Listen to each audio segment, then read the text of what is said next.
नमस्कार दोस्तों, एक बार फिर से स्वागत है आपका अपने YouTube चैनल जयकाल जीनियस पर। मैं आपका होस्ट और दोस्त पीके यादव।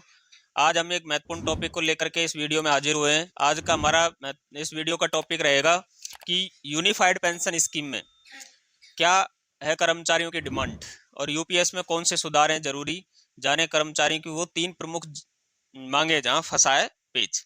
देखो क्या है कि गवर्नमेंट ने यूपीएस तो लागू करने का फैसला ले लिया है और ये लागू कब से कर दी जाएगी? 1 अप्रैल 2024 से ये लागू कर दी जाएगी। ठीक है, अभी भी कर्मचारियों को यकीन नहीं हो रहा होगा, जैसे मुझे भी यकीन नहीं हो रहा है कि एक नई यानी यूनिफाइड पेंशन स्कीम को गवर्नमेंट द्वारा लॉन्च कर दिया गया है। क्यों नहीं हो रहा है उसका कारण यानी वाजिब कारण है। उसका कारण क्या है कि अभी तक कर्मचारियों को एनपीएस से संबंधित ही डाउट क्लियर नहीं हुए थे और उसके डाउट क्लियर किए बगैर ही गवर्नमेंट ने क्या है यूपीएस को लागू करने का फैसला ले लिया है। और इतना जल्दबाजी में लिया है कि सिर्फ एक पेपर पर 5 नियम बनाकर लिख दिए गए। अब उस 5 नियमों को लिखने के लिए गवर्नमेंट ने कम से कम 1.5 साल का समय लिया। 1 से 1.5 साल का समय सिर्फ 5 पॉइंट लिखने के लिए लिया। किसी भी प्रकार का कोई क्लेरिफिकेशन यहाँ पर जारी नहीं किया। अब क्लेरिफिकेशन की डेट क्या रखी गई है, यानी अप टू 1 अप्रैल यानी 1 अप्रैल 2025 तक, सॉरी ये 24 गलत लिख दिया है, 25 तक, यानी 1 अप्रैल 2025 तक जारी करने की डेट दी है। लेकिन जैसा नजर आ रहा है कि नवंबर लास्ट या दिसंबर फर्स्ट वीक तक ही यूपीएस की गाइडलाइन है जो जारी कर दी जाएंगी, नोटिफिकेशन जारी कर दिया जाएगा। ठीक है, चलो ये तो कोई दिक्कत नहीं है। यूनिफाइड पेंशन स्कीम हो चाहे ओल्ड पेंशन स्कीम, एनपीएस, कर्मचारी क्या चाह रहे हैं?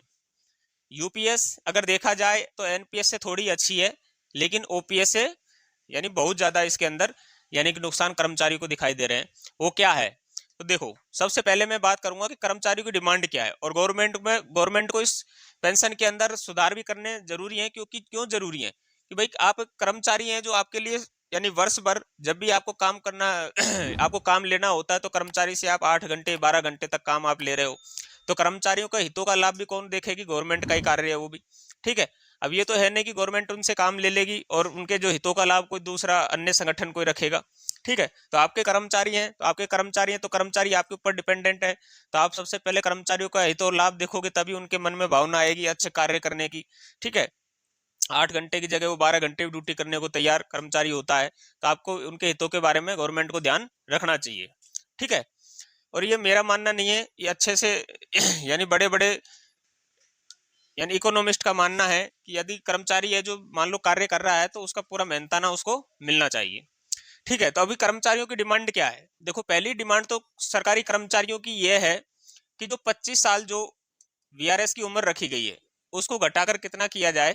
20 साल किया जाए। ठीक, दूसरी मैं यहाँ पर बात करूं, ठीक है, दूसरी जितने सरकारी संगठन जितने भी हैं सरकारी कर्मचारियों से संबंधित, वो सभी संगठन यही चाहते हैं कि भाई जो वीआरएस की उम्र है वो 25 साल से, सॉरी उम्र की यानी कि सर्विस की जो ईयर है उसको घटा करके 20 साल कर दिया जाए 25 से। दूसरा क्या चाहते हैं वो लोग कि जो भाई उनको 10% जो एम्प्लॉय कंट्रीब्यूट करेंगे उसको गवर्नमेंट को जब भी वो रिटायरमेंट ले उस समय पर ब्याज सहित उनको वापस दिया जाए। ठीक है, तीसरी क्या है मैं आपको यहीं पर ही बता देता हूं। जो पेंशन है कर्मचारी को जो मिलने वाली पेंशन है वो जो 18.5% जो गवर्नमेंट कंट्रीब्यूट करेगी उससे एम्प्लॉय को क्या दी जाए? पेंशन दी जाए। ठीक है, ये तीन महत्वपूर्ण कर्मचारी की क्या है? डिमांड है। बाकी कर्मचारी बोलते हैं कि भाई हमें नाम से कुछ लेना देना नहीं है, आप बस खाली हमारी ये तीन डिमांड्स को पूरा कर दीजिए। अभी आप उसका नाम यूनिफाइड पेंशन स्कीम रखिए, चाहे आप उसको एनपीएस रखिए, चाहे उसको आप ओपीएस रखिए, यानी किसी भी पेंशन किसी के नाम से आप उसको रख सकते हैं, लेकिन हमारी ये तीन डिमांड पूरी कर दीजिए। हमें कोई ऐतराजी आपकी यानी यूनिफाइड पेंशन स्कीम से नहीं है, ना ही किसी प्रकार की कोई नाराजगी है। तो हमने सब तीनों पॉइंट इस वीडियो में देखे, तो गवर्नमेंट को इसके बारे में सोचना चाहिए। अभी क्या है मामला कि तीन जो पॉइंट हैं इन पर गवर्नमेंट जो बात करना नहीं चाहती है, और इन्हीं तीनों पॉइंट पर यानी कि कर्मचारी और सरकार दोनों के बीच में क्या पेच फंसा हुआ है। वो क्या है कि गवर्नमेंट ने 25 साल कर दिया है। अब ये 25 साल क्यों किया है उसका एक कारण है, मैं आपको इस वीडियो में बता देता हूँ। पहले मैं इसको मिटा देता हूँ। देखो क्या है कि जो भी कॉर्पस 18.5% तो क्या करेगी अभी गवर्नमेंट कंट्रीब्यूट करेगी यूपीएस के अंदर, और 10% क्या करेगा एम्प्लॉय कंट्रीब्यूट करेगा। ठीक है, तो ये होता है टोटल 28.5%।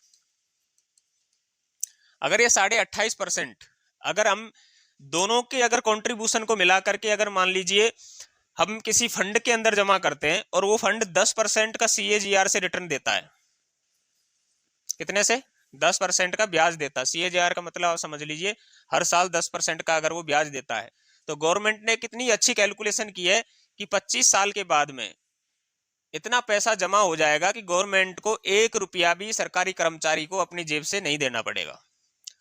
उल्टा कर्मचारी का जो फंड है उसी से ही कर्मचारी को क्या दी जा सकती है, उस समय पर पेंशन दी जा सकती है, उसके सारे कॉर्पस उसको वापस दिया जा सकता है।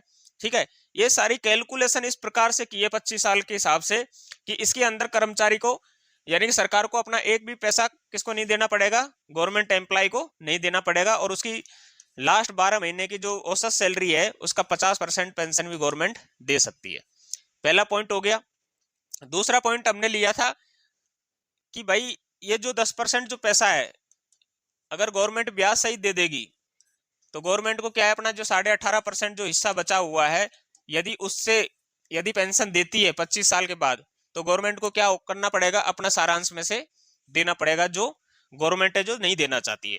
ठीक है, तीसरी चीज जो गवर्नमेंट है वो क्या करेगी अभी कि 10% एम्प्लॉय का लेगी, उसके पश्चात में गवर्नमेंट क्या करेगी 10% जो गवर्नमेंट का कंट्रीब्यूशन है ये तो एम्प्लॉय को दिखाई देगा, दोनों को मिला के 20%, और जो बाकी बचा 8.5% है ये जो अमाउंट है ये यानी कर्मचारी को दिखाई नहीं देगा।